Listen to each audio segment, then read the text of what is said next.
मुनकर जेड़ा हजूर दी नात दा है। मुनकर जेड़ा हजूर दी नात दा है, उनदी रब्बो तकदीर हरी हुई है। नात सुन के मुँह आंदा सुज जांदा और जिवें शहद दी मक्खी उन्होंने लड़ी हुई है।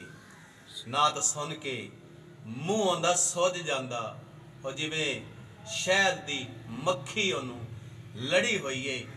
ते जेड़ा हजूर दियां महफिलां करी जांदा है, जेड़ा हजूर दियां महफिलां करी जांदा है, उनदी गुड्डी आसमाना ते चढ़ी हुई है।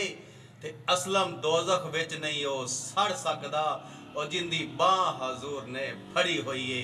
असलम दोज़ख विच नहीं हो सड़ सकदा, असलम दोज़ख विच नहीं हो सड़ सकदा और जिंदी बाह हजूर ने फड़ी हुई है, और जिंदी बाह हजूर ने फड़ी हुई है।